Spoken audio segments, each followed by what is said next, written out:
Good morning students. കഴിഞ്ഞ ക്ലാസ്സിൽ നമ്മൾ ഐക്യരാഷ്ട്രസഭയെക്കുറിച്ച് UN കുറിച്ചാണ് പറഞ്ഞിരുന്നത്. അതിൻ്റെ കണ്ടിന്യൂഷനാണ് ഇന്നത്തെ ക്ലാസ്സിൽ പറയുന്നത്. ഇന്ത്യയും ഐക്യരാഷ്ട്രസഭയുടെ പരിഷ്കാരങ്ങളും അതേപോലെ തന്നെ ഈ UN പ്രസക്തി എന്താണ്, ഏകധ്രുവ ലോകത്തിലെ എങ്ങനെയാണ് ഐക്യരാഷ്ട്രസഭയുടെ പ്രവർത്തനങ്ങൾ ഉണ്ടായിരുന്നത് എന്നുള്ള കാര്യങ്ങളൊക്കെയാണ് ഇന്നത്തെ ക്ലാസ്സിൽ പറയുന്നത്. അപ്പോൾ ആദ്യം നമുക്ക് ഇന്ത്യയും അതേപോലെ തന്നെ ഐക്യരാഷ്ട്രസഭയുടെ പരിഷ്കാരങ്ങളും എന്ന ടോപ്പിക് പറയാം. ഐക്യരാഷ്ട്രസഭ പുനഃസംഘടിപ്പിക്കുന്നതിൽ വളരെ താല്പര്യം കാണിച്ചിരുന്ന ഒരു രാജ്യമാണ് നമ്മുടെ ഇന്ത്യ. ഈ ഐക്യരാഷ്ട്രസഭയുടെ പല നിർദ്ദേശങ്ങൾക്കും പിന്തുണ നൽകിയതിനോടൊപ്പം തന്നെ മാറിയ ലോകത്തിലെ ഈ ഐക്യരാഷ്ട്രസഭ കൂടുതൽ ശക്തിപ്പെടേണ്ടത് അത്യാവശ്യമാണെന്നും ഇന്ത്യ കരുതിയിരുന്നു. രാഷ്ട്രങ്ങൾക്കിടയിൽ സഹകരണവും സാമ്പത്തിക വികസനവും ഉറപ്പാക്കണമെങ്കിൽ ഐക്യരാഷ്ട്രസഭ കൂടുതൽ ശക്തിപ്പെട്ടേ തീരൂ. സാമ്പത്തിക വികസനമായിരിക്കണം ഐക്യരാഷ്ട്രസഭയുടെ മുഖ്യ അജണ്ട എന്നും അതിലൂടെ മാത്രമേ അന്താരാഷ്ട്ര സമാധാനവും സുരക്ഷിതത്വവും ഉറപ്പാക്കാൻ കഴിയൂ എന്നും ഇന്ത്യ വിശ്വസിച്ചിരുന്നു. UN രക്ഷാസമിതിയുടെ ഘടനാമാറ്റത്തിനാണ് ഇന്ത്യ കൂടുതൽ പ്രാധാന്യം നൽകിയിരുന്നത്. അതിൽ വേണം കൂടുതൽ ശ്രദ്ധിക്കേണ്ടത് എന്ന് ഇന്ത്യ അഭിപ്രായപ്പെട്ടിരുന്നു. ഐക്യരാഷ്ട്ര ജനറൽ അസംബ്ലിയിലെ അംഗത്വം ഏറെ വർദ്ധിപ്പിച്ചിട്ടും രക്ഷാസമിതിയിലെ അംഗത്വത്തിൽ വലിയ മാറ്റമൊന്നുമില്ലാതെ തന്നെയാണ് ഇപ്പോഴും തുടരുന്നത്. രക്ഷാസമിതിയിലെ പ്രാതിനിധ്യ സ്വഭാവം പുനഃസ്ഥാപിച്ച് വികസിപ്പിച്ചാൽ അതിന് ലോക സമൂഹത്തിൽ വർദ്ധിച്ച പിന്തുണ ഉറപ്പാക്കാനാകുമെന്ന് ഇന്ത്യ കരുതുന്നുണ്ട്. 1965 ഐക്യരാഷ്ട്രസഭയിലെ രക്ഷാസമിതിയിലെ അംഗത്വം 11 നിന്ന് 15 ആക്കിയിട്ടുള്ളത്.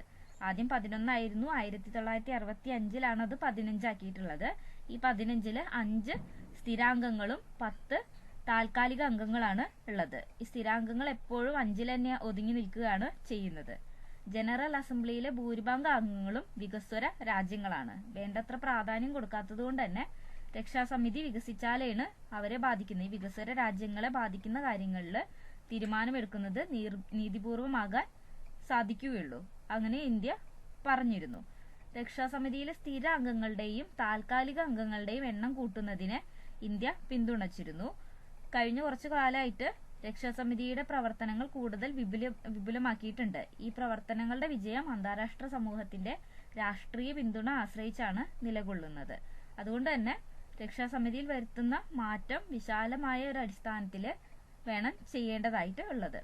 ഒരു ഉദാഹരണം പറയുകയാണെങ്കിൽ UN രക്ഷാസമിതിയിലെ വികസ്വര രാഷ്ട്രങ്ങളിൽ നിന്നുള്ളവർക്ക് കൂടുതൽ മുൻഗണന നൽകണം. ഐക്യരാഷ്ട്രസഭയെ പുനഃസംഘടിക്കുന്ന സമയത്ത് രക്ഷാസമിതിയിലെ സ്ഥിരാംഗമായി ഇന്ത്യ നിർദ്ദേശിക്കപ്പെടണം.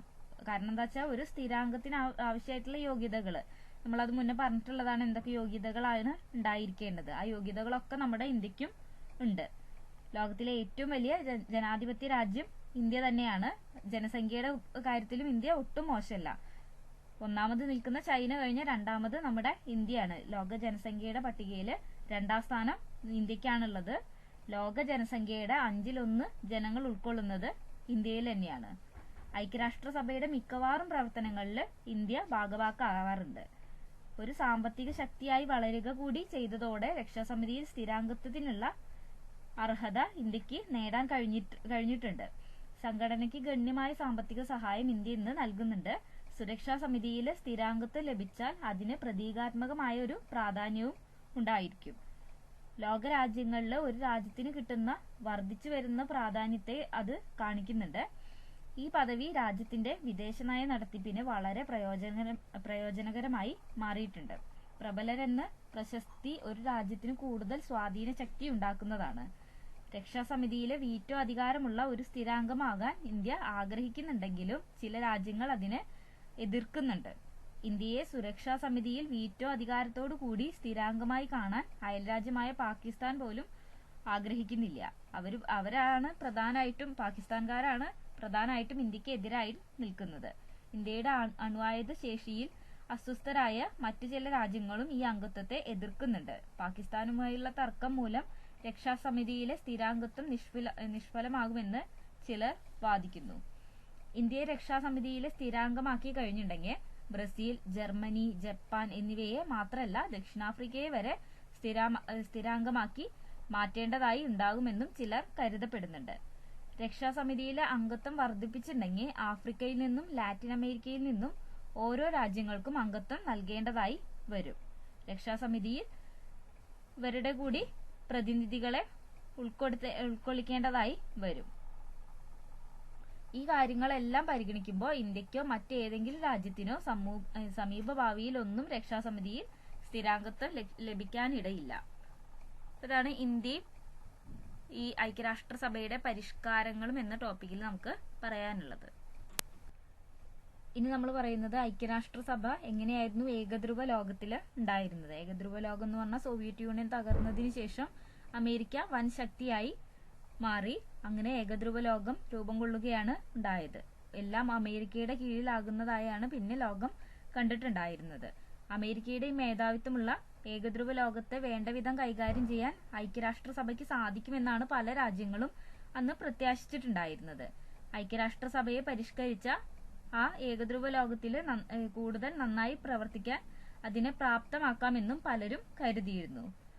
ലോകത്തിലെ ഏറ്റവും പ്രബലമായ രാജ്യമായിരുന്നു അന്ന് അമേരിക്ക. അതിന് കാര്യമായ പ്രതിയോഗികളൊന്നും തന്നെ ഉണ്ടായിരുന്നില്ല.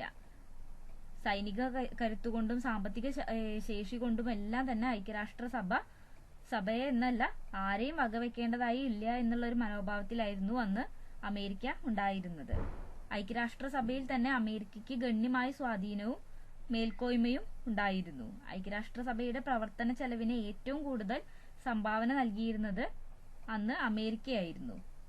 ഐക്യരാഷ്ട്രസഭയുടെ ആസ്ഥാന മന്ദിരം അമേരിക്കയിലാണ് എന്നുള്ള കാര്യവും അതിന്റെ സ്വാധീനം കൂട്ടുന്ന ഒരു വസ്തുതയായിരുന്നു. കൂടാതെ ഐക്യരാഷ്ട്രസഭയിലെ ഉദ്യോഗസ്ഥരിൽ കൂടുതലും അമേരിക്കക്കാരായിരുന്നു.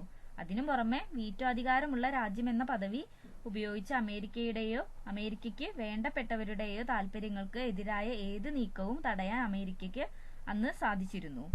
ഐക്യരാഷ്ട്രസഭയുടെ സെക്രട്ടറി ജനറലിനെ തീരുമാനിക്കുന്നതിൽ പോലും അമേരിക്കയ്ക്ക് ഗണ്യമായ സ്ഥാനം ഉണ്ടായിരുന്നു. ഇതിനെല്ലാം പുറമെ ശിഷ്ടലോകത്തെ പിളർപ്പുണ്ടാക്കി അമേരിക്കൻ നയങ്ങളോടുള്ള എതിർപ്പ് ലഘൂകരിക്കാനും അമേരിക്കയ്ക്ക് അന്ന് സാധിച്ചിരുന്നു. ചുരുക്കി പറഞ്ഞു കഴിഞ്ഞിട്ടുണ്ടെങ്കിൽ സ്വന്തം താല്പര്യങ്ങൾ സംരക്ഷിക്കാനുള്ള ഒരു ഉപകരണം മാത്രമായാണ് അമേരിക്ക അന്ന് ഐക്യരാഷ്ട്രസഭയെ കണ്ടിരുന്നത്. അമേരിക്കയുടെ സമ്മർദ്ദ തന്ത്രങ്ങൾക്ക് UN വഴങ്ങുന്നു എന്നും ആക്ഷേപം ഉണ്ടായിരുന്നു. അതിനാൽ തന്നെ ചില ചിന്തകന്മാര് യുഎന്നിനെ US എന്ന തമാശയായി വിശേഷിപ്പിക്കാറുണ്ട്. USO യുണൈറ്റഡ് സ്റ്റേറ്റ്സ് ഓർഗനൈസേഷൻ എന്നും കളിയാക്കി വിളിക്കാറുണ്ടായിരുന്നു. അപ്പൊ ഇങ്ങനെയുള്ള ഒരു സാഹചര്യത്തിലും അമേരിക്കയെ നിയന്ത്രിക്കുന്ന ഒരു ശക്തിയായി അന്ന് ഐക്യരാഷ്ട്രസഭയ്ക്ക് വളരാനായി സാധിച്ചില്ല. വിവിധ പ്രശ്നങ്ങളിൽ ശിഷ്ടലോകവുമായി കൂടിയാലോചന നടത്താൻ അമേരിക്കയെ പ്രേരിപ്പിക്കുന്നത് ഐക്യരാഷ്ട്രസഭ തന്നെയായിരുന്നു. ഐക്യരാഷ്ട്രസഭ തങ്ങൾക്ക് പ്രയോജനപ്പെടുത്താവുന്ന ഒരു കരുവാണെന്നാണ് അമേരിക്ക അന്ന് മനസ്സിലാക്കിയിട്ടുണ്ടായിരുന്നത്. 190-ലധികം രാജ്യങ്ങൾ തമ്മിലുള്ള വടംവലികളും അവയുടെ സാമ്പത്തിക സാമൂഹ്യ വികസനത്തിലും ഐക്യരാഷ്ട്രസഭയുടെ ഇടപെടൽ അമേരിക്കയ്ക്ക് സഹായകരമായിട്ടുള്ള ഒരു ഘടകമായിരുന്നു. അമേരിക്കൻ നിലപാടുകളിലും നയപരിപാടികളിലും ഭേദഗതി വരുത്തുന്നതിന് ആവശ്യമായ ഒരു വേദി UN മറ്റ് രാജ്യങ്ങൾക്ക് ഒരുക്കി കൊടുത്തിരുന്നു. എന്നാൽ ശിഷ്ടലോകം അമേരിക്കയ്ക്ക് എതിരെ ഒറ്റക്കെട്ടായി നിൽക്കുന്നത് അപൂർവമായി മാത്രമേ ഉണ്ടായിരുന്നുള്ളൂ. അമേരിക്കൻ കരുത്തിന് സമാനമായ ഒരു ശക്തി ഉണ്ടാക്കാനും സാധ്യത ഉണ്ടായിരുന്നില്ല.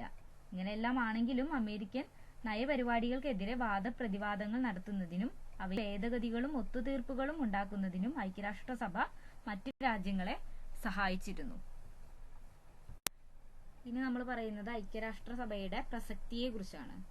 അപ്പൊ ഇപ്പൊ നമ്മൾ പറഞ്ഞു ഒരുപാട് കുറ്റങ്ങളും കുറവുകളും ഉള്ള ഒരു സംഘടനയായിരുന്നു ഐക്യരാഷ്ട്രസഭ. ഗതാഗത വാർത്താവിനിമയ ശൃംഖലകളും ഇന്നത്തെ കമ്പോള വ്യവസ്ഥയും ലോക രാജ്യങ്ങളെയും സമൂഹങ്ങളെയും പരസ്പരം ബന്ധിപ്പിച്ച് നിർത്തിയിരുന്നു. പരസ്പരം ആശ്രയമില്ലാതെ വ്യക്തികൾക്ക് നിലനിൽക്കാനായിട്ട് കഴിയില്ല. കൂടിയാലോചനകളിലൂടെ പ്രശ്നങ്ങൾക്ക് പരിഹാര മാർഗങ്ങൾ തേടി നീങ്ങിയാലേ ലോകം നിലനിൽക്കൂ എന്ന സ്ഥിതി സംജാതമായി. അങ്ങനെ ഒരു സ്ഥിതിവിശേഷം ഉണ്ടായി. ഈ സ്ഥിതിവിശേഷത്തെ പരസ്പര ആശ്രയത്വം എന്ന് പറയുന്നു. ഇത്തരമൊരു സാഹചര്യത്തിൽ 700 കോടി വരുന്ന ജനങ്ങൾ ഐക്യരാഷ്ട്രസഭ പോലുള്ള ഒരു സംഘടന ഇല്ലാതെ എങ്ങനെ ജീവിക്കുമെന്നുള്ള ഒരു ആശങ്ക ഉണ്ടായിരുന്നു. അതിന്റെ ഫലമായാണ് ഐക്യരാഷ്ട്രസഭ രൂപം കൊണ്ടത്. അതുകൊണ്ട് തന്നെ ഐക്യരാഷ്ട്രസഭയുടെ പ്രാധാന്യം ഒരുപാട് വർദ്ധിച്ചിട്ടുണ്ട്. ഐക്യരാഷ്ട്രസഭയെ സഹായിക്കുകയും വേണ്ട വിധം ഉപയോഗിക്കുകയും ചെയ്യുമ്പോൾ മാത്രമേ പ്രശ്നങ്ങൾ പരിഹരിച്ച് ജീവിക്കാനാകൂ. അതിനു വേണ്ട മാർഗങ്ങൾ ഗവൺമെന്റുകളും ജനങ്ങളും കണ്ടെത്തേണ്ടതായി ഉണ്ട്. സ്വന്തം താല്പര്യങ്ങൾക്കും അന്താരാഷ്ട്ര സമൂഹത്തിന്റെ താല്പര്യങ്ങൾക്കും അനുയോജ്യമായ വിധത്തില് ഐക്യരാഷ്ട്രസഭയെയും മറ്റ് സംഘടനകളെയും ഉപയോഗപ്പെടുത്താനായി സാധിക്കണം. ഇത്രയാണ് നമുക്ക് ഈ UN-നെ കുറിച്ച്, ഐക്യരാഷ്ട്രസഭയെ കുറിച്ച് പറയാനുള്ളത്. ഇതോടുകൂടി നമ്മുടെ ഈ ഒരു ചാപ്റ്റർ കംപ്ലീറ്റ് ആവുകയാണ്. ഇത്രയാണ് അപ്പൊ നമുക്ക് ഇന്നത്തെ ക്ലാസ്സിൽ പറയാനുള്ളത്. Thank you.